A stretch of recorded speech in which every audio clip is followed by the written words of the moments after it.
The move action is easy to understand in terms of game mechanics, but it's probably the key action for your players that's going to decide the outcome of the game. So where you position your players and learning good positioning is one of the key things that's going to make you a decent Blood Bowl coach. Good positioning forces your opponent to take bigger risks to achieve what they want to do. So if you do it well, you make the game more challenging for them. You won't win matches just by positioning well, though. You will need to sort of take risks yourself to score touchdowns. But if you position players poorly, you're going to lose more games than you win. A move action uses the MA stat on your player's profile. So if you're taking a move, you activate a player and then you can move them up to their MA in that number of squares. So it's 6 in the case of this human lineman. You don't have to use up all of the allowance and you can move in any direction. So moving diagonally doesn't cost any more. That's 1, that's 2. You don't have to go around corners like that. You can just move diagonally with no extra cost. And yeah, like I said, you can move in any direction. So that includes back on yourself, so you might want to do that if, say, you go pick up the ball and then you want to come back. So to move, you activate a player, you declare their action as a move, and then you move them up to their maximum allowance and then end their activation. That's it. If the player is prone at the beginning of the turn, there are plenty of reasons why a player might be laying down on the Blood Bowl pitch. I signify this with a red dot playing in this format. But if they're prone at the beginning of the turn, they're going to need to stand up before they can move anywhere or do anything, really. You can't block from laying down either. But this costs 3 of their movement allowance to stand up. So if I activate this prone lineman, I stand him up at the cost of 3 movement, and he's then got 3 more squares to play with. But you mentioned in the first video that the move action is the simplest one to perform, and that really is all there is to it. It can usually be taken without the risk of any turnover, but there are 4 things that you can do during a move action that might cause a turnover, and that's basically what the rest of these videos are about, except for one of them, which is picking up the ball. We're going to cover that later in part 4, which will be on ball handling. But the other 3 we're going to look at for the rest of this video. The first one of those is dodging. So when a player wants to move away from or past a player that's marking them, the opposing player will, as a sort of passive action, attempt to tackle or trip them. The active player, which is the one who's taken the move action on your team, can avoid this by successfully making it a dodge roll. So to understand dodging, we need to build on our understanding of tackle zones from the first video. So that's these 8 squares surrounding this zombie, which I've highlighted again. You need to make a dodge roll anytime you want to move one of your players out of any square that's in an opposing player's tackle zone. So if I want to move this human lineman anywhere, I'm going to need to dodge because they're currently marked by the zombie. To make a dodge roll, you simply roll on the AG stat of the player. The lineman has an AG of +3, sorry, not +3, of 3+. There we go, on the profile. So I need to roll 3 or higher on a d6 to safely get away from the zombie to here. So what you do is you activate the player, say their action's a move, you move them there, and then roll the dice. This is only when you move out of a marked square. So the opposite of being marked is being open, and all players are either marked or open. This lineman is open. If I want to move them in to mark the zombie, I can do that without rolling any dice.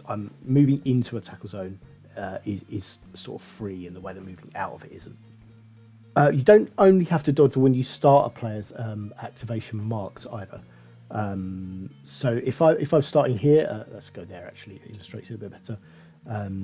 So if I want to move this lineman and I want to cut across the corner of the zombie's tackle zone, that's also a dodge roll. I've become marked while moving into that square, and then moving out of that square is another dodge roll. And that's it. That's just another 3+ roll.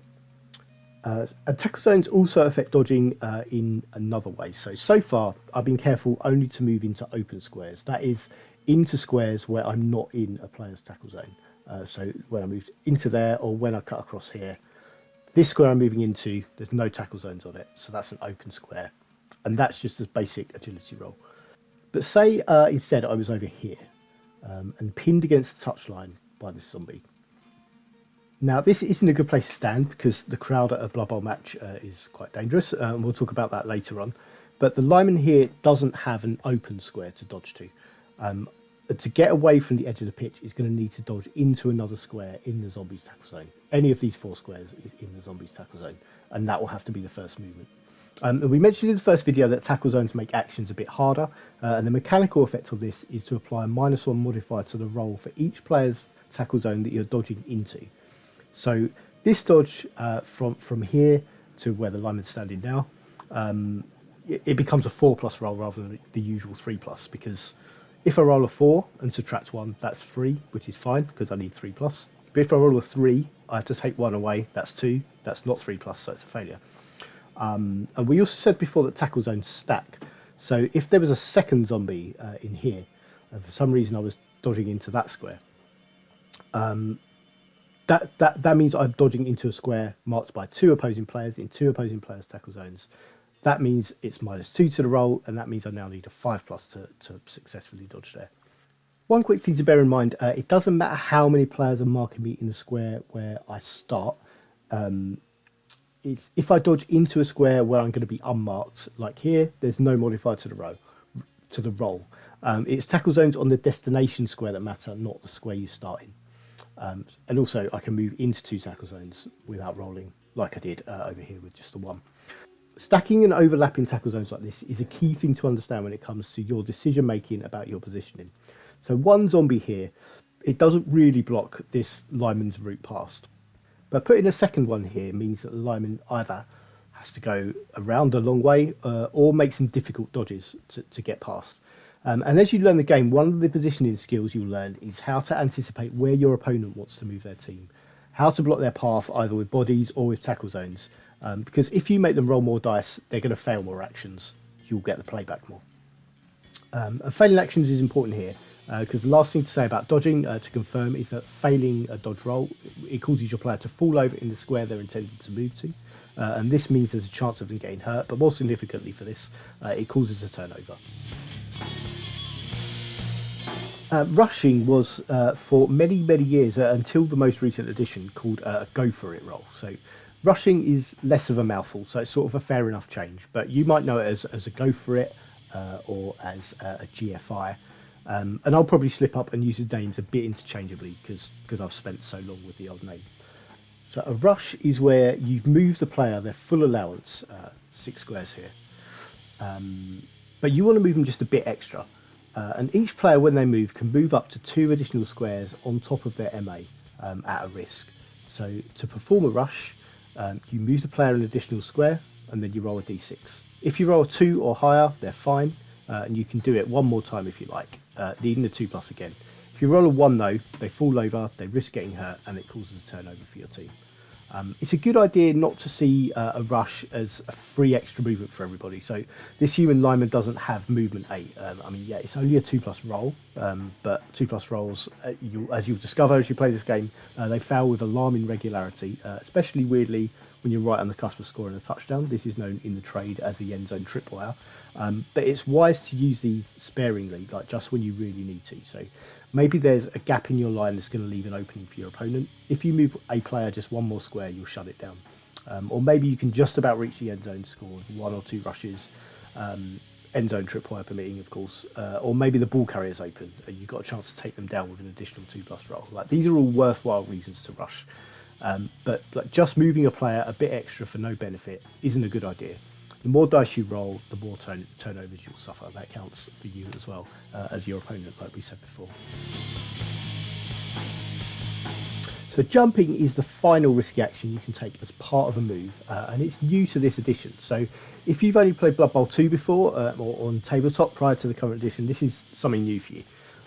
Jumping is something that's going to happen less often than other actions as well. So don't worry if you don't take this all in, just watch this. You can always check it back in the rulebook if and when it comes up. It is rare. I've played 3 games of tabletop with the current rules. It hasn't come up once yet. Might be because it's new. We're still getting used to the fact that it's an option, but I have been looking for opportunities to use it in all 3 games I've played, and it just hasn't come up. It's not been a thing yet. If it does, you can look it up. But if there's a player from either team who's prone, so I remember I use a red dot for prone players, so this zombie is prone, but you can try and jump over them. So this lineman can go from there to there by jumping over the zombie. You can jump to sort of any empty square on the other side of the player. So could jump to here, here, or here, as long as the square's free. So either of those. And if the lineman wants to jump over the zombie, so it costs 2 movement, and they can land there on a 3+, which is its agility score. So it's just an agility check, like dodging. Also, like dodging, jumping is affected by tackle zones, but with one small difference.